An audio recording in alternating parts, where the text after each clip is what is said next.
बिस्मिल्लाहिर्रहमानिर्रहीम। अस्सलाम वालेकुम। उर्दू तकरीर है उस्ताद का मुकाम। ठीक है, और भी उन्वान हो सकते हैं, अज़मत उस्ताद या फिर उस्ताद का एहतराम।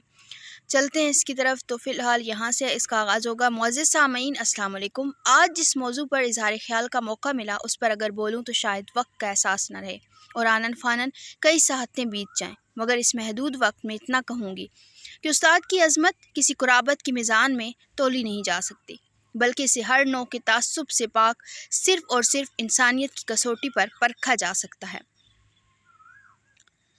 उस्ताद के बिखेरे हुए पुरखुलूस मोतियों के सामने शहनशाहों के लुटाए हुए ख़जाने भी कुछ अहमियत नहीं रखते, क्योंकि उसके जलाए हुए खिदमत, मेहनत और लगन के चिराग हमेशा तारीक ज़हनों को मुनव्वर रखते हैं।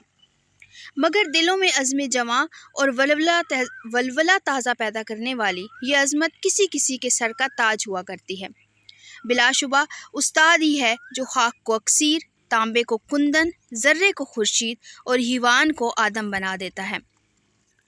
हासिल किसी कामिल से ये पोशीदा हुनर को कहते हैं कि शीशे को बना सकते हैं खारा।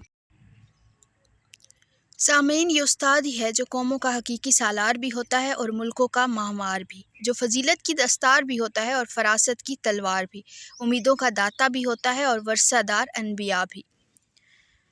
मेरे ऐसे ही असातिज़ा हैं जिनके यहाँ तदब्बुर भी है, फ़हम व फ़िरासत भी, खुलूस व जज्बा सादिक भी और पाकीज़गी व शराफत भी। मैंने हमेशा उनके सामने अपने वजूद को ऐसे ही समझा जैसे समंदर के सामने कतरे आब, जैसे हिमालय के सामने कतरे खाक। इजाज़त चाहूँगी इस शेर के साथ। खिदमत इस्लाम का तूने किया है हक़ अदा, खिदमत इस्लाम का तूने किया है हक़ अदा, दे रहे होंगे दुआ तुझको मोहम्मद मुस्तफ़ा सल्लल्लाहु अलैहि वसल्लम। शुक्रिया जी। तो स्टूडेंट्स, ये स्पीच थी उर्दू तकरीर उस्ताद का मुकाम। ये आपने इसका स्क्रीनशॉट लेकर आप इसे अपने पास नोट कर लीजिएगा। ठीक है, ये इसमें 2 अशार हैं जो वो भी ऐड किए हैं मैंने। ठीक है, फ़िलहाल दीजिए इजाज़त। मज़ीद किसी भी मौजू पर आपको स्पीच चाहिए हो या और किसी भी किस्म का एजुकेशनल कंटेंट के लिए आप कोई भी क्वेश्चन है, कुछ भी, तो आप कमेंट सेक्शन में पूछ सकते हैं। फ़िलहाल दीजिए इजाज़त। अल्लाह हाफ़िज़।